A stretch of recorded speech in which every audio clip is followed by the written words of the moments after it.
Welcome to Spinistry Chat, where we discuss everything and anything related to gravel and adventure cycling, bike packing, and ultra endurance mountain biking. Basically, we're here for those who are into things long, hard, and dirty. This is a slightly new format for us, so please bear with us as we shake out the cobwebs. This is a direct result from our survey on the front end.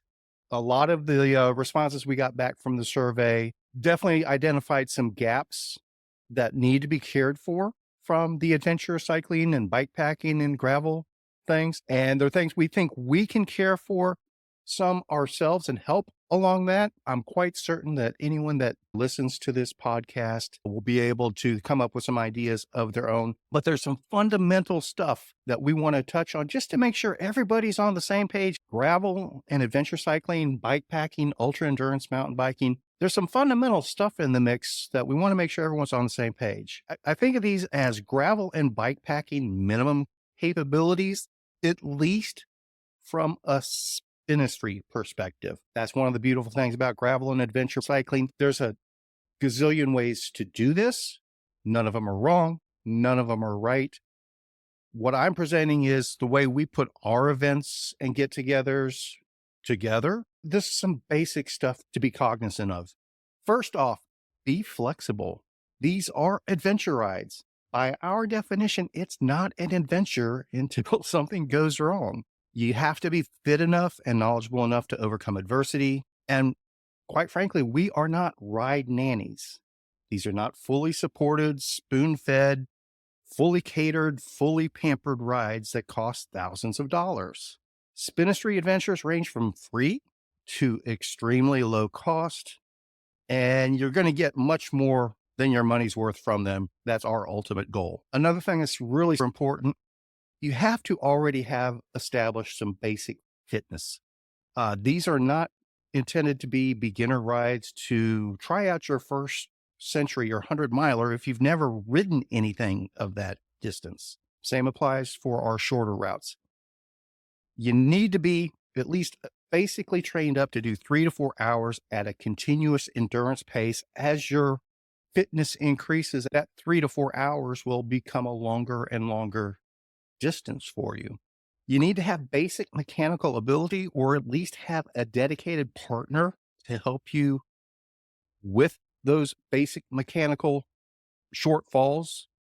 And if you have that partner with you, they need to be aware of their role. They need to be aware of your capabilities.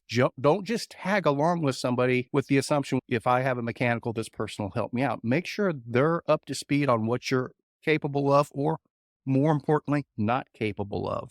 Seriously though, you really need to know how to fix a flat tire, and you need to have all the tools to do that for your bicycle. Everybody's bike setup is different, so I can't tell you exactly what those are at the moment. It's also highly recommended that you understand some basic maintenance, even converting a bike to single speed if you need to. So you need to know how to break a chain and put it back together. That's basic level, but we also understand that not everyone is there yet. If you don't have those capabilities, don't plan to go out on one of our routes self-supported. Have somebody tag along with you, but don't expect us to be there to care for you, because it's just physically not possible. It's recommended that you be aware of basic outdoors, rural etiquette and principles, kind of the rules of the road, so to speak, about being an outdoors person. The reality is, particularly on our gravel rides, things are different out in the country as opposed to in the suburbs or the big city when you're riding in traffic. Just be neighborly. Most of the time, everyone's going to be neighborly to you as well, but also be aware. If you're out in the middle of nowhere on a dirt or gravel road, riding 3 abreast across the road, and everybody has earbuds in their ears, you may have been holding up somebody trying to go feed their cattle. Always be aware of your surroundings. Know how to use your navigation tools ahead of time. Don't try to figure that out when you're starting on your ride. Know how to work those tools. Learn and understand your tools in advance. You want to carry everything you need to go the full distance, or at least to a location with known multiple amenities available. that you're confident in. If you're going to that crossroads with just one general store showing on the map, that store may have gone out of business 10 years ago, or they may have extremely limited hours, particularly if it's a Sunday. We generally recommend carry everything on your bike that you need to go the full distance, because you never know what might go wrong along the way. Rolls into, you got to be comfortable being outside of cell coverage if you're going to do these type of rides and events. Our routes often go into backcountry areas with zero cell coverage. Also keep in mind that when you're in those no cell phone coverage areas, your cell phone batteries, if they're looking for a cell tower the whole time, you're going to chew up batteries more quickly. We recommend having a plan in place on how to keep your devices charged up, particularly if you're going out for over 4 to 6 hours. Once you start getting in that 5 to 6 hour range, you can drain devices quickly. And hey, we're rolling back around to be flexible. These are adventure rides. By our definition, it's not an adventure until something goes wrong. Keep that in mind. If you are uncomfortable with that concept, our rides, routes, and events probably are not a good fit for you. Please verify all those basic levels of detail before you go out on any adventures that we organize or any other event promoters that are out there, organizations that are out there. Be up to speed of what is actually provided. Don't just assume. Again, that's the beauty of gravel and adventure cycling, ultra endurance stuff. Every ride is different. Every event is different. Every promoter goes about it a different way. Even on our Spinistry rides and events, they're completely different from one week to the next. We do that on purpose. Everybody's looking for a different experience. We don't expect anyone to do everything we do. We try to meet what folks are looking for, no matter what their preferences or skill levels might be. Some of our events cater to different audiences. There's no standard for these types of rides, so verify all of the details. If you're not 100% comfortable in being 100% self-supported for 150% or more of the planned distance. Ultimately, we hope to get everyone to that level where you're 100% comfortable in your abilities and knowledge base, where you can go 50% beyond and still be comfortable. Does that make sense? Now, we're going to be offering ways to help people bridge those skills and knowledge gaps. Stick around for some more information on how we plan to help with those. But I just want to make it clear, you don't have to already be at those high levels to go out and enjoy. You don't have to be superhuman like Wonder Woman or Shazam or something like that.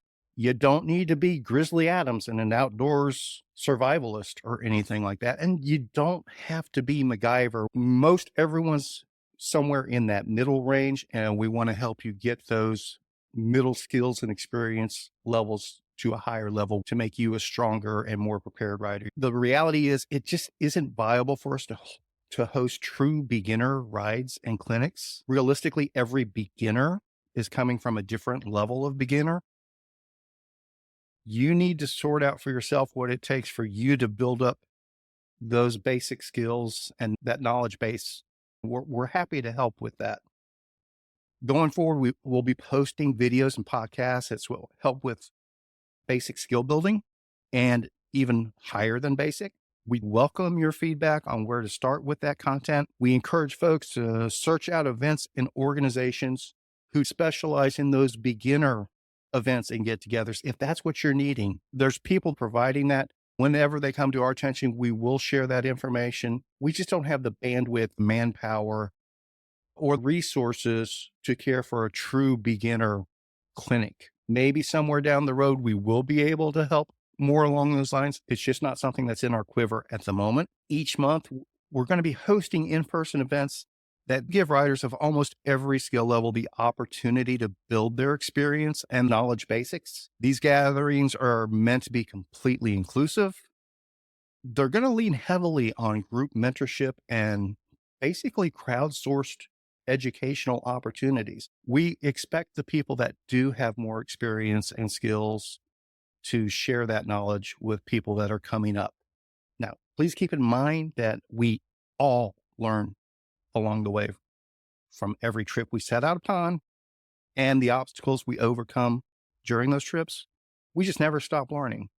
After the survey results, we will go in depth on the format of an upcoming get together that we have planned to better illustrate that. Without further ado, let's go ahead and get into some of those survey results. The survey itself was down and dirty. It was quick, fairly high level, but trying to find those universal things.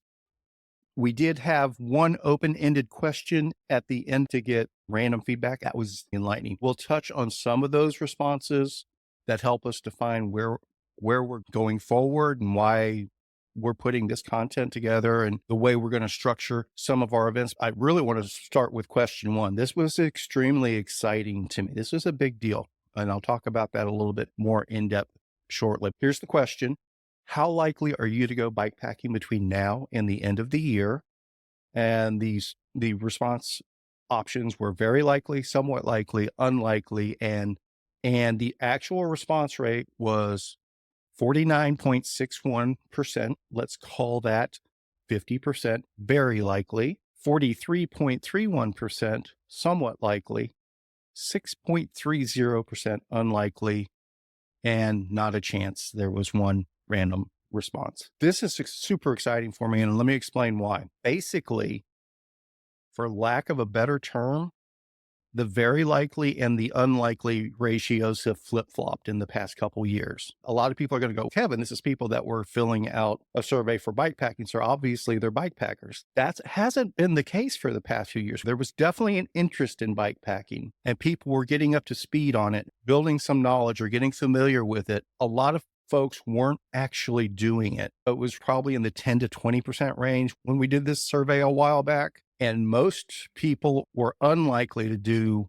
a bikepacking trip in the next several months. The somewhat likely, the middle ground, that's probably pretty close. It's probably always been in that 40 to 50% range. But that flip-flop from unlikely to very likely, that's really interesting. That's really exciting. I think we've bridged that gap from curiosity to actually going out and doing it. I think that's a big step in the community, and I'm very excited to see this. The next question, which months of the year are you most likely to go bikepacking? And this is a select all that apply. People didn't have to choose just one month. Basically, we were looking for which months they don't want to go bikepacking. This is definitely going to be a Texas-centric response crowd. So the responses will coincide with Texas weather, generally speaking. I'm sure there's a few outliers. 84% of the respondents said October is their ideal month to go bikepacking, or one of their favorite months to go bikepacking. That's the biggest one by far. So October is the number one month. Hey, it's in October. That's an excellent opportunity for just about every level of bikepacking, adventure cycling, multi-day skill set that people might be looking for. So keep that in mind. We got October covered for you. April was a very popular month. November was strong. March is strong. May is strong. And guess what? Starting in June, it starts trailing off very quickly. June, some people are still interested. July, it's going down. August, down. Comes back in September, fairly strong. January is super low. Looks like January is the lowest month. And February and December are both fairly low as well. This is more confirmation than anything. It confirms that we don't want to focus on bikepacking and multi-day events in Texas in July and August. We plan to spend those months in Colorado, but that doesn't mean we won't have anything in the mix. We've done it in the past. There's some creative ways to go about it. Depending on how our schedule works out, we may try throwing in what we call our AC adventures again.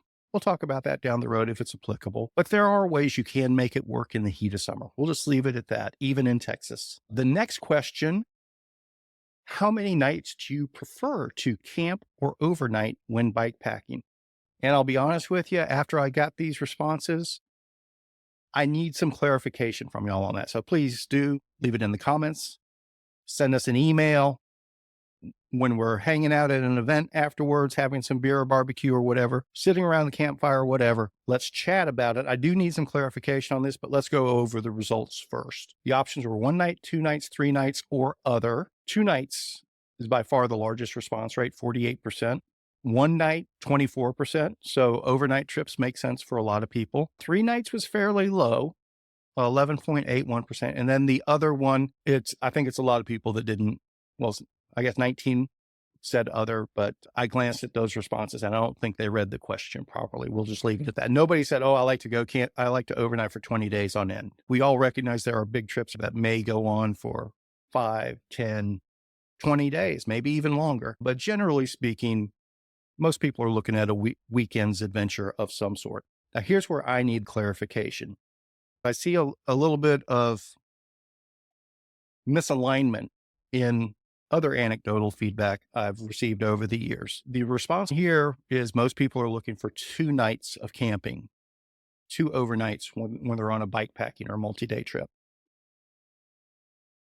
I need clarification on how that structure looks. Let me explain why. When we've tried to put stuff together in the past, it usually makes sense to try to do a 3-day weekend out of it. Friday, Saturday, Sunday, Monday, or something like that. Most of the time when we've tried to do that in the past, the feedback is almost always, I need to knock it out on the weekend. I can't get off work or whatever else.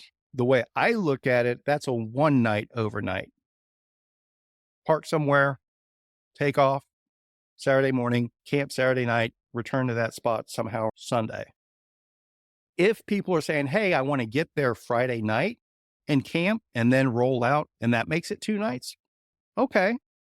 I didn't think that was the way most people look, but if that's what people are responding here, let me know that. Or is it that people are willing to do a 3-day weekend? I do want some clarification on that, please, so we know which direction to go to start putting stuff together. And if you are interested in the 3-day weekend, do you prefer Friday, Saturday, Sunday, or Saturday, Sunday, Monday? When you go bike packing or multi-day riding, how many hours of riding do you try for each day on a bike packing trip? The options were 4 hours a day or less, under 8 hours a day, but more than 4 hours a day, more than 8 hours a day, and then other. Without a doubt, 71.65% of the respondents chose under 8 hours, but above 4 hours. So what that tells us is to try to structure rides based on 6 hours of riding a day, roughly. We recognize that there are different people with different capabilities and fitness levels. 6 hours at